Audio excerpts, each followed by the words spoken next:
Hi everybody, thanks for joining Create with Dee. Today we'll be making our second version of pansies, and this version's going to use the extra large flower punch and just a few other pieces of equipment that we'll need. We'll need a ruler, a bone folder, our dauber, rich razzleberry, an optional Q-tip, or an optional brown marking pencil. So let's get started making this little version of our pansy. Move this off to the side, or maybe just up for now. How I did this version, let me just turn it sideways, is again, take your punched image of a yellow tone. Again, this one happens to be Barely Banana. And I'm going to go ahead and score from top to bottom in each petal. So I'm going from the approximate center of one of the petals down in between petals. And I'm going to do that 5 times. I'm going to go ahead and turn it to get to the next petal and score it.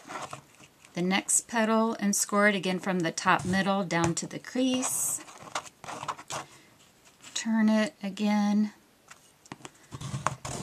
And these don't have to be exact science. This is just going to allow for a little bending of the flower, and we're breaking down the fibers of the cardstock.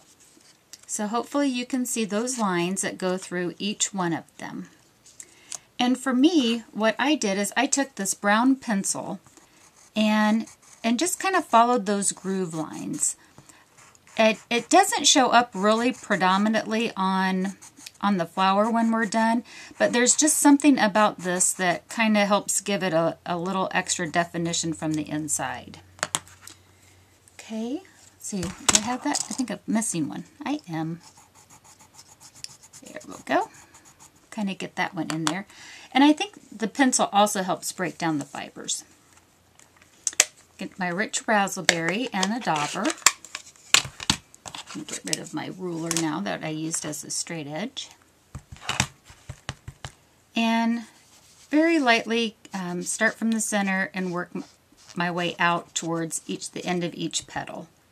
And just keep going until you get the graduation of color that you like. I think we'll go ahead and stop there. I've seen another technique that they used a Q-tip, and they went through that as well. And for me, I just didn't necessarily care for it, or it didn't work for me. So I used the pencil, and I kind of like that definition that it gave. So I'll have one little spot on this guy here. So I wanted to show you the Q-tip. And maybe if the Q-tip was fresh every time, it'd be a little different. And I'm going to ink the edges. And then I'm going to come back and I'm going to fold along those score lines, again on each petal. So again, I'm folding it here, and these are just with the crease lines that we made. And do it on all 5 petals. See how that kind of makes it pliable? And then I'm kind of cupping it a little bit between the my two hands and squishing it in. And that kind of gives it a little bit of a dimension. Okay, so then this is going to go alongside up here. So now I would have 3 little pansies that I made.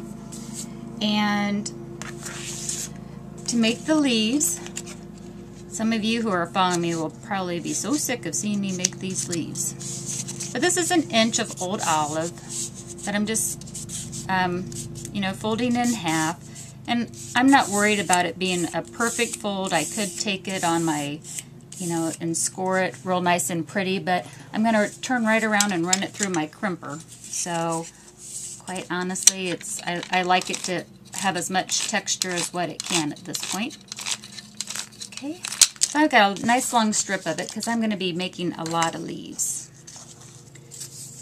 But again, fold it in half, and then I'll cut out half a leaf. Do it on the crease edge so that you can, when opened up, you have your image. Okay.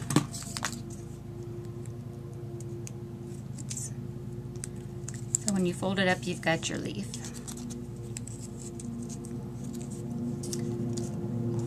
All right, everybody, that's Pansy version number 2 on our Pansies on Parade technique. I hope you give this easy one a try, and tune back soon and we'll do another Pansy technique. See you later and happy crafting. Bye-bye.